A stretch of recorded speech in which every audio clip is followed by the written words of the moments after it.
Radio Tribute has various programs, and yesterday I was speaking about savings, real savings, and how to make money with those savings. And I'm only going to hit on this just a little bit today. The fact of the matter is that real savings are different from what normally we talk about in the way of savings, because when we talk about savings in the normal sense, you're talking about putting money aside so that you can use it as a savings account for college or other things. And that's wonderful. Some people can do it, some people can't. But the one thing people can do is they can create their own savings. And that is what we were talking about yesterday. And we are going to be going into it in a little bit more detail later on, and maybe not in today's program. But the truth of the matter is that you can create your own retirement fund. That's right, create your own retirement fund if you have the desire to do it. And you can do it without using disposable income. Well, are you interested? If you are, then you need to get in touch with the Savings Institute of America, right? The Savings Institute of America. And they have a plan that allows you to do just that. And to move ahead in life without affecting your disposable income. No, we're not talking about robbing a bank. No, we're talking about doing something that is necessary for you and necessary for your family and other people. You know, we're not in this alone world. Oh, no, we're not in this alone world. No, we're not in the world alone. And as citizens of the United States, we believe in democracy, and basically democracy means that we're able to allow all people the opportunity of being successful. So when we talk about being successful, we're talking about the ability to take your savings and use them at a later time in life, perhaps when you're not working anymore, or whether you just want to sit back and relax. You have to have that there. It's like your bank account for the future. And with the cost of everything going up as it has, it's necessary for us to really try to calculate what the additional needs are going to be over the coming years. Very hard.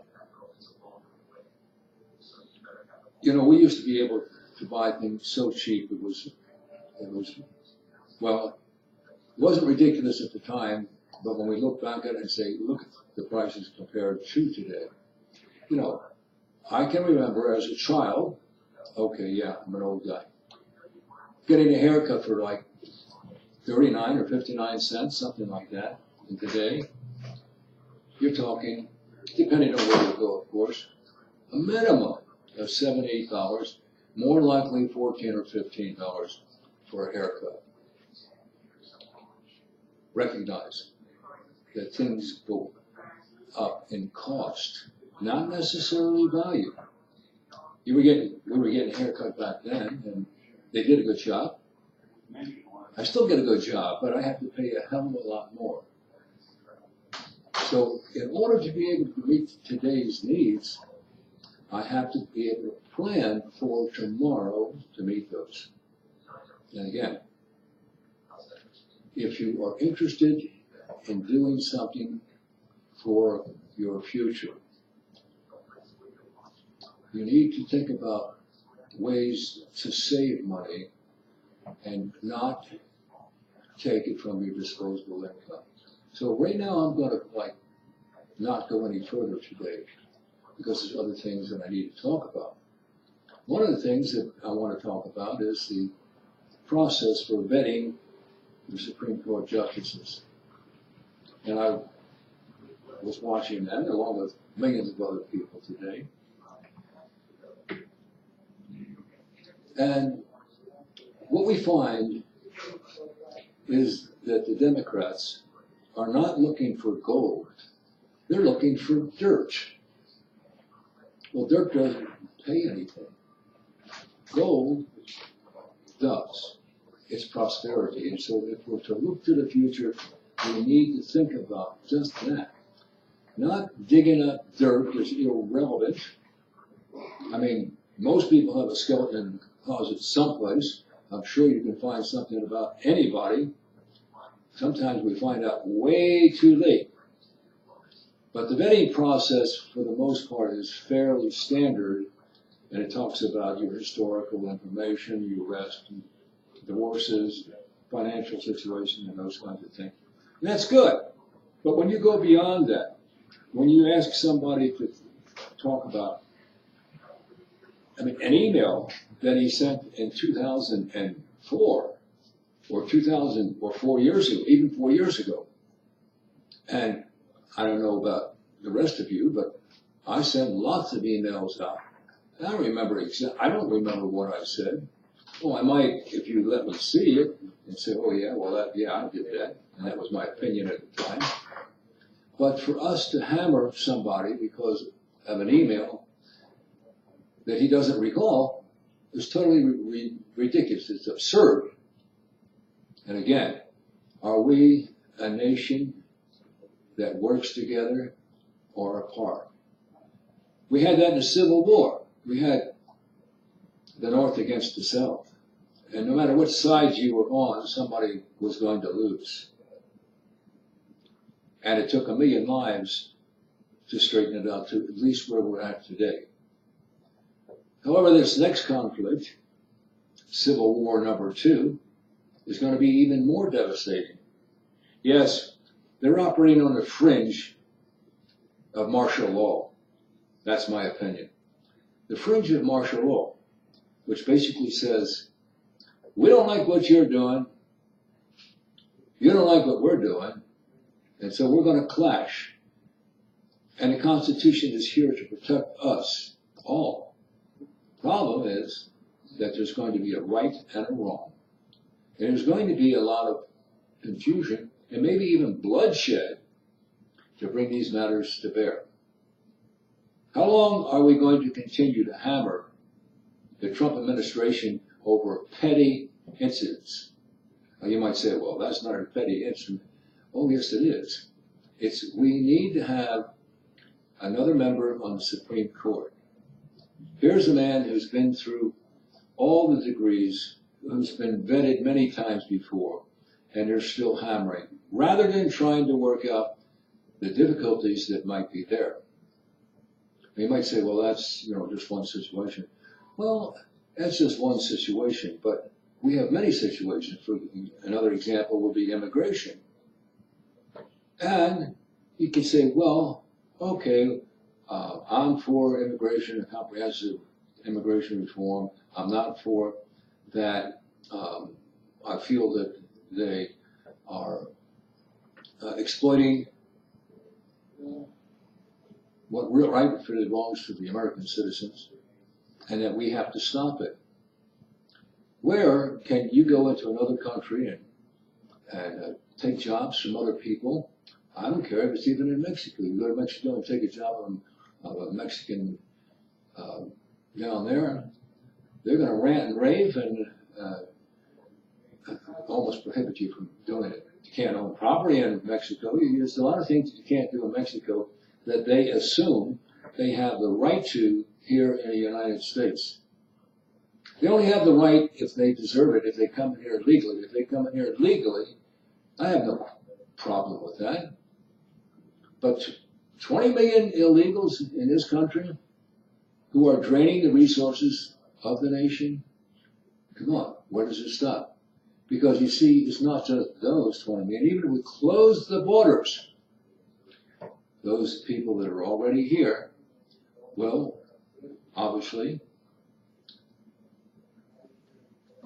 generate more children. And as those children grow, they will generate more children. And so it's not just closing the borders that counts. It's being able to assess our needs for the future, just like I was saying a few minutes ago, savings and the savings of America. So, let's put those things kind of into perspective. Where do you go if you don't have any money? Now, I'm talking about seniors, I'm talking about other people who maybe have lost their job and haven't been prudent, or maybe their expenses are so great because of their children going to school and tuitions and everything else that they just cannot save. But I dispel that theory by saying everybody can save, and everybody can make an attempt to be prosperous. And if you want to listen how, we'll be conducting seminars on just exactly how that takes place. And again, I have to relate one to the other because there is a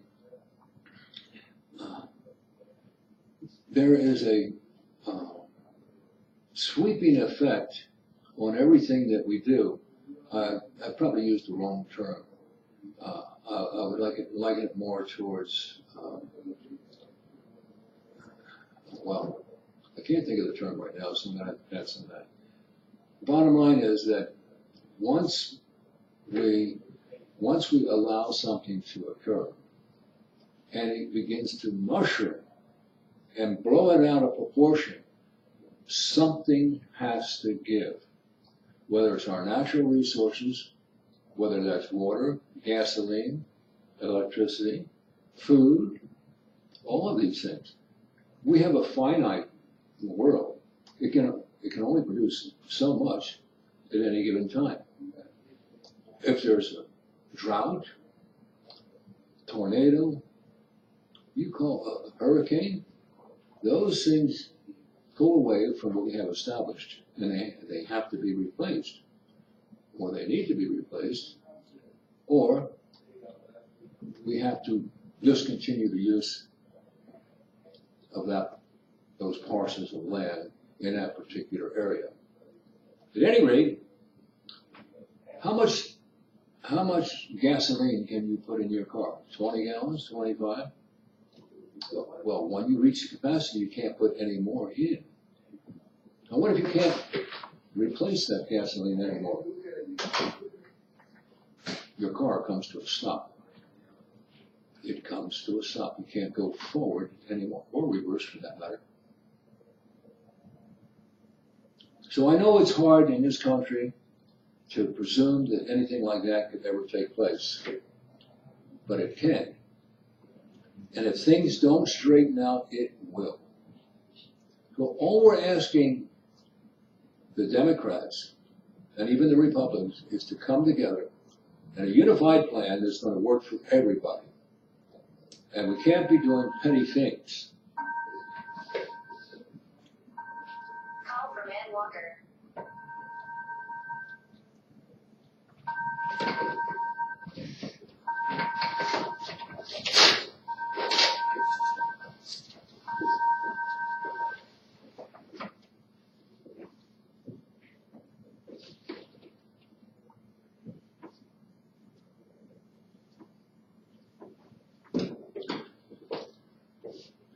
Well, I hope that we're going to have to make up that time.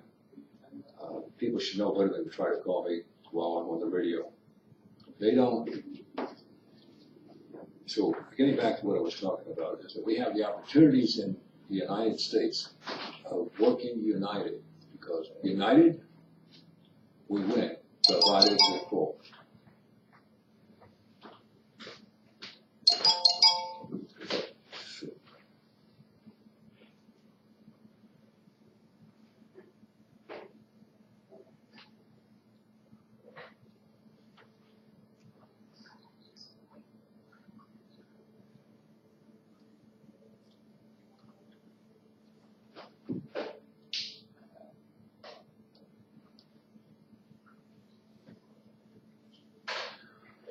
Getting back, I hope we can cut that out. I failed to turn the phone off. So, again, do we have very much choice in the matter? Are we going to continue down the divided path? Are we going to recognize that no one is infallible, that there's going to be mistakes made, but we can work towards getting them taken care of? We can work towards having a united front. How do we look to the rest of the world at this point, with the Democrats fighting us tooth and nail, determined to destroy any advancement on the Trump administration? They didn't do that with Obama when he came into office. Is their money and their power so great that they can turn the greatest nation in the world upside down? I hope not. I hope that we're smart enough to know that there are going to be concessions that are going to have to be made, but they have to be legitimate concessions, and they can't be done simply because of political power and determination to stop the other end. That will lead to war, one way or another. We got enough wars to worry about, whether it's in Iran, Afghanistan, North Korea. So many places that we have conflicts with, that we don't need to be in a bitter war here in the United States where nothing can be done. And if you don't think that other countries are not watching, you're sadly mistaken. See, all they have to do is be right one time. That's all they have to do, is be right one time. And so we can't take any chances on that taking place. Yes, we have one of the greatest militaries in the world, but there's a few other countries who are questioning that. China, North Korea, for example. Those are places where we have potential for real harm, damage, and to drag us into a war that we don't really need to do. So, again, what I say today is that we need to work towards unity. Unity here in America, and unity so that the world can see that we're united in our cause to keep America great. Oh, it sounds like Donald Trump again? Yes, it sounds like Donald Trump. That's why we elected Donald Trump, because we were tired of a two-party system that did nothing. I don't care whether Republicans or Democrats, nothing was happening. And what did happen was costly. And what needs to happen is to reverse that, to get rid of the expenses, and to be able to put our money into useful purposes that provide the jobs and the opportunities so necessary for the success of America. You want to do your part? Well, we would like you to do your part. We want you to think even at the smallest level to start saving for your future, for America's future, and to do it in a legitimate way that you can prosper and have a bright future for yourself and your children. Where are we going? How long are we going to be here? And who's going to pick up the pieces after we are gone? That's your children, my children. And we really need to take care of them so that they are not burdened with all the responsibilities and liabilities that have been created. Because if we do, things will only get worse. And the first step is cooperation. Working together to make it happen. And not with animosity, but with love. This is the greatest nation in the world as far as Christianity is concerned. We are the world's leader with Christianity. And we need to take into account that we may have some God-given rights, but there have been things given to us by God. All our beautiful surroundings, our lakes, everything, the flowers, the animals. We are blessed with those things. Isn't it time we look beyond today? Isn't it time that we set aside prosperity for the future? And we can do it. But we have a mess to clean up right now. I don't think any of us are attempting to do this intentionally. Now, I may be wrong. I may be wrong that there's such opposition through the Democratic Party that we're going to have to wind up in a situation that we never, ever expected. Is that what you really want? Is that what you really want? I don't think so. I think the time to come is upon us that we have to start thinking along the lines of cooperation, consideration, and working together, not only in the family, but in the country. If we do that, isn't it better than bickering and opposing one another and trying for division? And what happens if the Democrats are successful in creating the division? Are we going to go back to the Obama theme or the Clinton theme? No, I don't think so. I don't think that's what we want to do. I think we need to look towards the future. Those things are past, passé, no longer. So we need to get our head or our heads straight to understand that forward is not the same thing as backward or stalls. When you stall, you simply are wasting time that should be devoted for progress. Progress is the only thing that we should have in the back of our mind. The progress for you, the progress for us as a country, as a nation, and for our children. Those are the things that are important in today's world, in today's world. So I implore you to start thinking about yourself. There's an old saying, think of number one first. Well, that's you. You can't worry too much about other people. Trump said, America first. I'm going further, and I'm saying not only is America first, but you need to take care of yourself first. And you do that by setting up a program that's going to allow you to prosper and to have your children in a positive position rather than a negative position with a deficit so high that we could never, ever repay it. I want to remind you that this is Blue Laker. And we emanate from the Tribune in Las Vegas, the Las Vegas Tribune here in Las Vegas. This is Radio Tribune. My name is Blue Laker. I hope you will continue to listen in because we have some great savings and programs for you that are really not available anyplace else. At least if they are, we haven't seen them.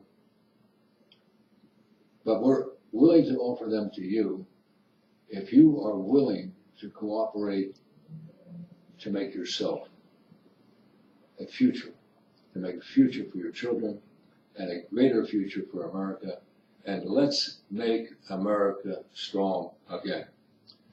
So I'm closing off for today, and I would like to mention that we have several services available that we offer to you at extremely reduced prices, like locksmithing, for example, where you lost the key to the house or you lost the key to the car, and you're driving a newer 2016, 2017, and the only option you thought was going to the franchise dealer. Well, that's not so anymore. We have people that do that kind of work at greatly reduced prices, and you can find that out through the Saving Institute of America. So for Radio Tribune, this is Blue Laker, and I would remind you that this show airs every day, Monday through Friday, from 2 o'clock to 2:30. You will find us with other programs in the very near future that are going to make a lot of sense and a lot of money for you. So stay tuned. Great day. Thank you for listening. This is Blue Laker. at Radio Trivial.